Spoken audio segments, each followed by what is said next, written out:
She texted me from a driveway of someone else's house, and the message was so casual it felt like a test. It wasn't a test. Or maybe it was, and she simply never expected me to pass it. My name is Elliot Hargrove. I am 34 years old. I lived in a townhouse in the Dilworth neighborhood of Charlotte, North Carolina. The kind of street where the oak trees are old enough to have seen several versions of the same mistakes, and the front porches hold rocking chairs that nobody actually sits in. I had lived there for 3 years. I had shared it with Cassandra Voss for 14 months of those 3 years. Cassandra was 31. She worked in brand strategy for a mid-sized marketing firm downtown. She was intelligent, visually arresting, and socially magnetic in a way that made rooms feel different when she entered them. She was also, I would come to understand, someone who had never fully decided what she wanted, and had spent years making that uncertainty everyone else's problem. We met at a gallery opening in Noda in the spring. She was standing in front of a painting that looked like a storm scene from inside the storm. I said something about the painting. She said something better. We talked for 2 hours, and I drove home thinking I had met someone rare. I was not wrong about that. I was wrong about what rare meant in her case. The first time she mentioned her ex, his name was Marcus Hale. She said the way people say the name of a city they used to live in, with a kind of ownership that doesn't fully expire. Marcus was in finance. He lived in a high-rise in uptown Charlotte. He was, by Cassandra's description, brilliant and emotionally unavailable, and someone she had fully moved on from. That phrase, fully moved on from, is one I have since learned to treat the way you treat a wet floor sign. Not as a resolution, as a warning. They stayed in contact. I knew this. I told myself it was fine because I believed in not being the kind of person who issues ultimatums over text message histories. I told myself she had a right to her friendships. Both of those things were true. What was also true was that the contact was not friendship-shaped. It had a different geometry. I saw it in the way her phone screen would tilt away when his name appeared. I saw it in the careful casualness she performed when I asked how he was doing. I saw it in the pauses before answers that should not have required pauses. But I said nothing. Not because I was afraid. Because I was waiting to see what the situation actually was before I responded to what I feared it might be. That distinction mattered to me then. It still does. The trip came up on a Thursday evening. I was at the kitchen counter working on a proposal for a client. Cassandra was on the couch. She had been on her phone for most of the evening, which was not unusual. At 9:47 p.m., she looked up and said, "I'm going to Asheville this weekend." I said, "Oh yeah? With who?" She said, "Marcus invited a group. It's a last-minute thing." I looked at her for a moment. "A group," I said. "Yeah," she said. "Some people from his work and a few others." I nodded and looked back at my laptop. I said, "Okay." She watched me for a second. I could feel it, and then looked back at her phone. I think she expected something different from me. Concern. Resistance. A question she could deflect. I gave her none of those things. Not because I felt none of them, but because I was paying attention. The text came the next morning at 8:22 a.m., just as I was finishing coffee. She was already in her car. The message read, "Leaving now. Should be back Sunday evening. I'm taking a last-minute trip with my ex. Don't get jealous." Smiley face. The smiley face. I want you to understand the smiley face. It was doing a specific kind of work in that sentence. It was designed to make the instruction feel playful. To make "don't get jealous" sound like affection rather than a directive. To make the word ex sound like a footnote instead of what it actually was, the entire subject of the sentence. I read it twice. I set my phone down. I poured the rest of my coffee into the sink. And then I typed back 3 words, "Why would I?" I sent it and put my phone face down on the counter. She did not respond. I want to pause here because this is the moment everything turned, not externally, but internally. And I think it matters that you understand what was happening inside me at 8:23 on that Friday morning. I was not performing calm. I was not being strategic. I was not plotting. What I was doing was something simpler and more final than any of those things. I was recognizing something I had been circling for months. The text was not new information. It was the confirmation of information I had been quietly accumulating for a long time. And the recognition felt less like a wound and more like a door closing. Not being slammed, just closing, the way a door closes when the weather outside finally turns and the season changes and you no longer need it open. So let me ask you something before we go further, because I have told this story to people I trust, and they land in two very different places. Some say what I did next was clear and fair. Others say I should have waited, should have called her, confronted her, had the conversation first. Think about where you stand on that. Drop it in the comments when you're ready, because I'm curious whether you see this the way I do. I spent Friday in a state of unusual focus. I called my friend Devin Ashby, who had a truck and no plans for the weekend. Devin had met Cassandra exactly 4 times and had formed his opinion of the situation precisely once on the second meeting and had not updated it since. When I told him what the text said, he was quiet for a moment and then said, "What do you need?"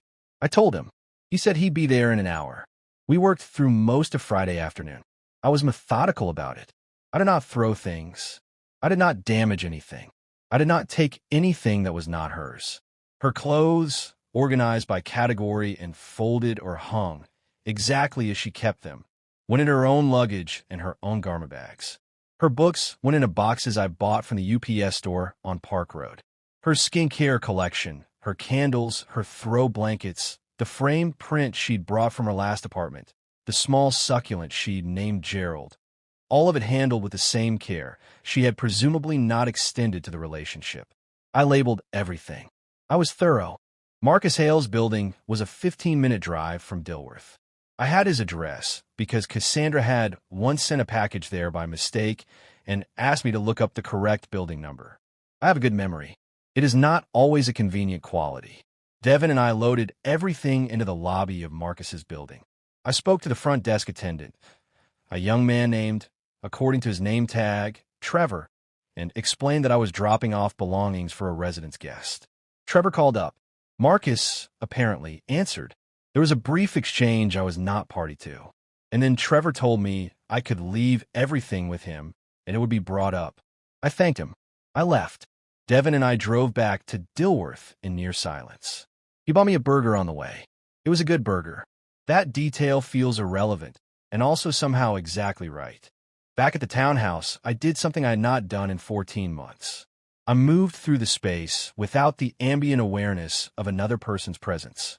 The closet was fully mine. The bathroom counter had room on both sides. The couch held only the indentation I had made. I am not going to tell you it felt good. It felt like the aftermath of something, quiet in the way that quiet arrives after a long noise finally stops. You don't immediately know whether to be relieved or just still. I called my sister, Nora Hargrove, who lives in Raleigh. She listened to the whole account without interrupting, which is her particular talent. When I finished, she said, "Are you okay?" I said, "I think I'm better than okay." She said, "That's either really healthy or a little concerning." I said, "Probably some of both." She laughed. I did too, genuinely, for the first time in several days. Cassandra called at 6:14 on Sunday evening. I was reading. I answered. She said, "I'm on my way back." Her voice had a particular quality, not angry yet, but compressed, like something was being held at pressure. I said, "Okay." She said, "Marcus told me you dropped off my things." I said, "I did." A pause. "All of them?" she said. "Yes," I said. Another pause, longer. "Elliot," she said. "What does that mean?" I said, "I think you know what it means." She said, you didn't call me. You didn't say anything." I said, "You texted me that you were taking a trip with your ex and told me not to get jealous." "That was," she started, "a casual thing," I said. "I know. That's the problem." She was quiet. "You can't just decide this without talking to me," she said. "I didn't decide without talking to you," I said. "We've been having this conversation for months. You just didn't hear your side of it." She arrived at the townhouse 40 minutes later. I opened the door before she knocked. She looked at the space behind me, taking inventory, I think, of what had changed. What had changed was everything that was hers. What remained was exactly as it had been before she moved in. She stood in the doorway for a long moment. I did not fill the silence. "You're serious," she said. "I've been serious," I said. "About us," she said. "About the fact that the version of this relationship you were living in and the version I was living in were not the same relationship," I said. and I'm not interested in continuing to participate in that gap. She asked if she could come in. I said yes. We sat in the living room for an hour and 15 minutes. She cried, not performatively, but the way people cry when they finally stop managing their emotions and just have them. I felt that. I want to be clear that I felt that.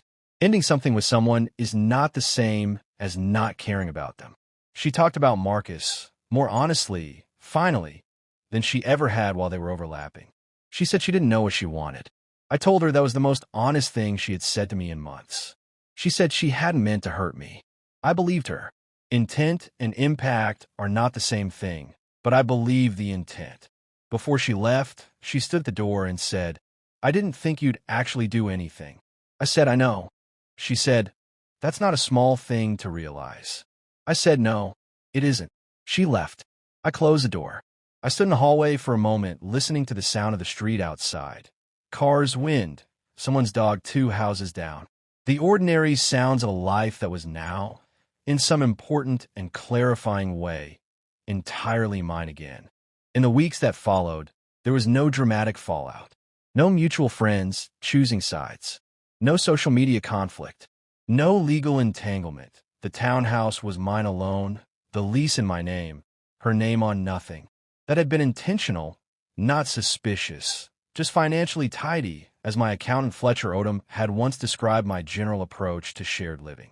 Cassandra retrieved the rest of her things from Marcus's building herself.